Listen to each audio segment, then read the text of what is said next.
Oh, hey, welcome to Kratos BI. Today we're going to be talking about the cost of operating and running fabric for a small, medium-sized business. Right? This has been one of the big things I've heard, like, oh, fabric's so expensive.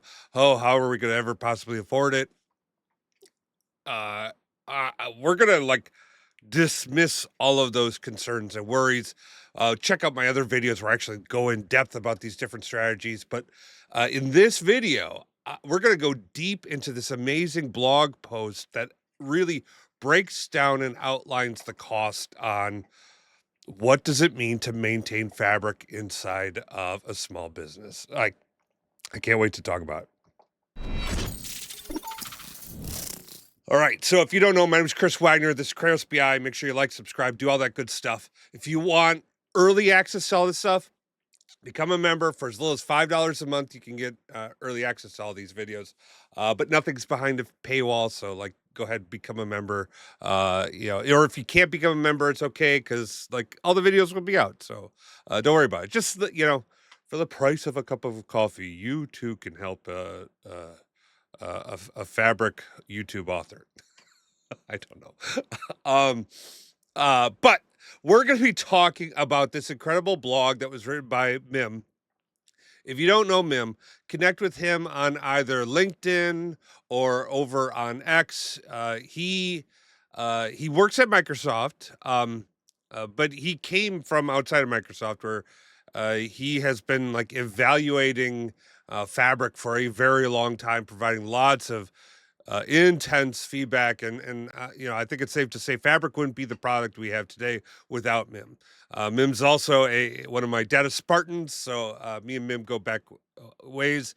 I'm a big fan of his content and his in-depth analysis that he does on all sorts of topics.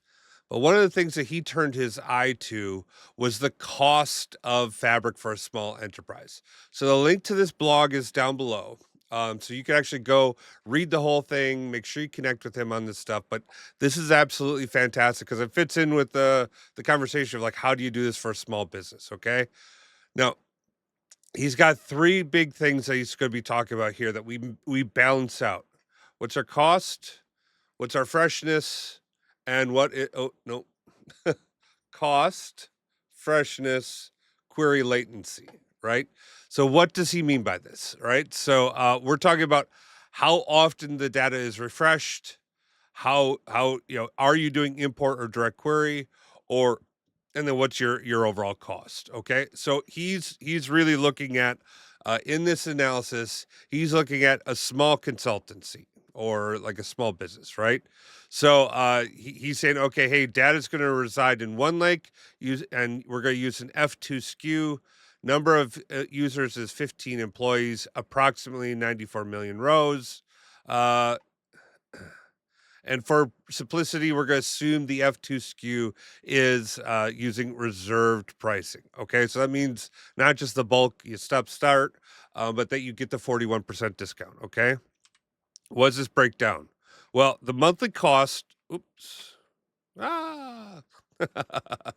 The monthly cost of this is going to be, now he's Australian, so these are Australian dollars, but so keep this with a grain of salt.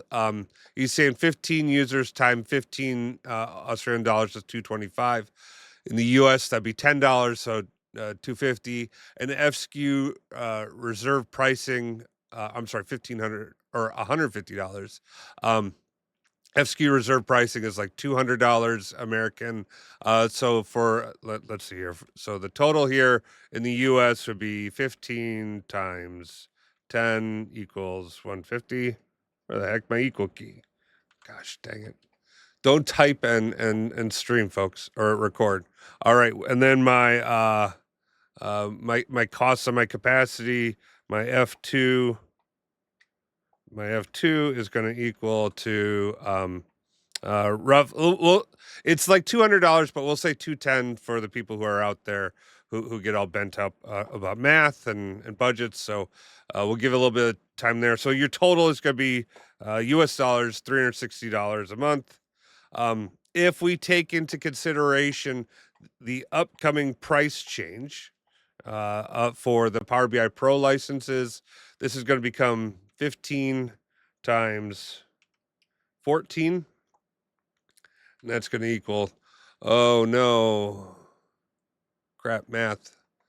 4 times 50 is $60, so 210. Sorry. You can see we're doing this live, folks, because that's how we roll. So your total price in this situation is $420 a month US, okay? Let's leave the fabric price like this, okay? We're going to compare this and we'll see how this plays out. If we look and compare, right?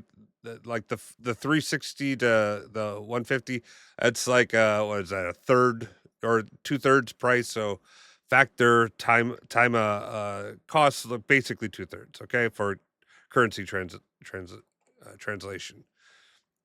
He ran this he ran this for a period of time, so you actually see what your capacity costs were, and you can actually see this consumption going through. All right. He ran this through a similar lake house vendor, and he did the exact same functionality, and he came up with a daily cost of 40 or 120.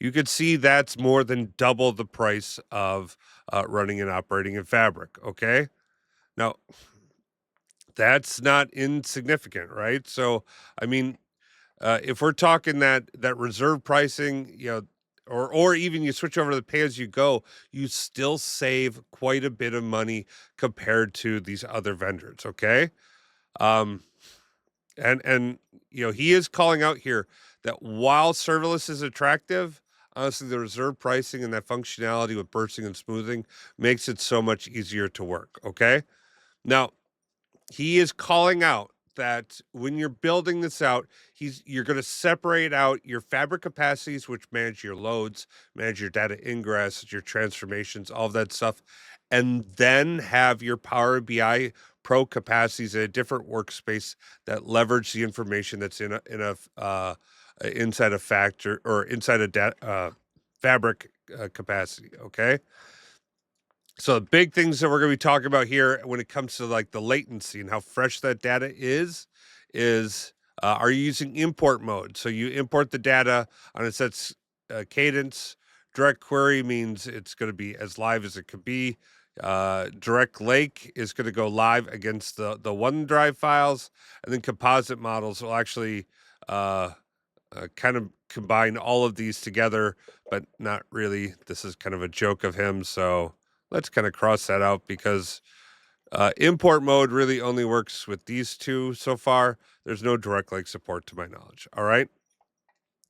The advantage is that you really get into like, okay, hey, I can, I can like, I can like get this not as fresh. So i.e. I refresh my data once a day into Power BI and I can keep my costs down really, really, really low.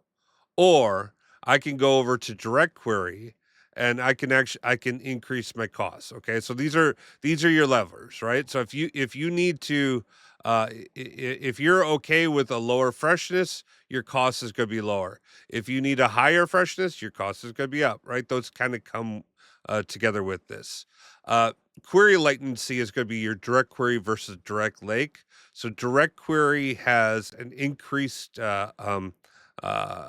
capacity there. I'm sorry, direct query is faster when it comes to query latency versus direct lake. It's still not bad, but if you're talking a small business, you should definitely be talking about direct query. You should not be talking about direct lake. Okay, the direct lakes for like really large data sets.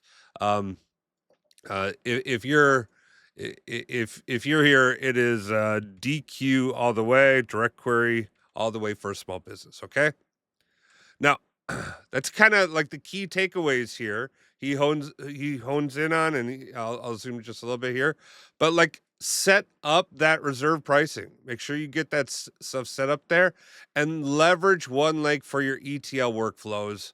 And that's regardless. Just do this. This is going to get you in a really good place when it comes to managing your capacities. All right. I don't know about you, but I love this technical breakdown that really showed that like fabric is half the price of running this analytics instance for a small business with this information, with these flows running through. And honestly, it's a very reasonable price for a business, right? Like if we're talking, okay, you're going to be spending $14 a user a month. I mean, that's Netflix pricing, right? Like if you can afford Netflix, you can afford that, right? And then it's basically Netflix pricing again for your fabric side of the house to give you all sorts of compute functions and capabilities. So I love this breakdown that Mim did. So thank you, Mim. Go make sure you follow him on LinkedIn or X. I'll post those links down below as well.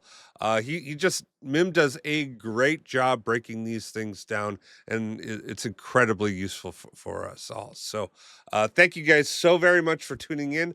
I really appreciate it. You have the best day ever. Peace. Bye now. All right.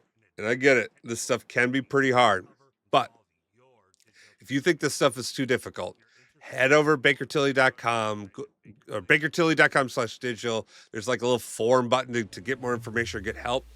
Put your information in there. Say you need help from Chris and we got to get fabric up and running, or you need help with something, and someone will reach out to you right away. But if you think you can do it, and I have faith that you can, check out these two videos right here, and you'll become a data god yourself.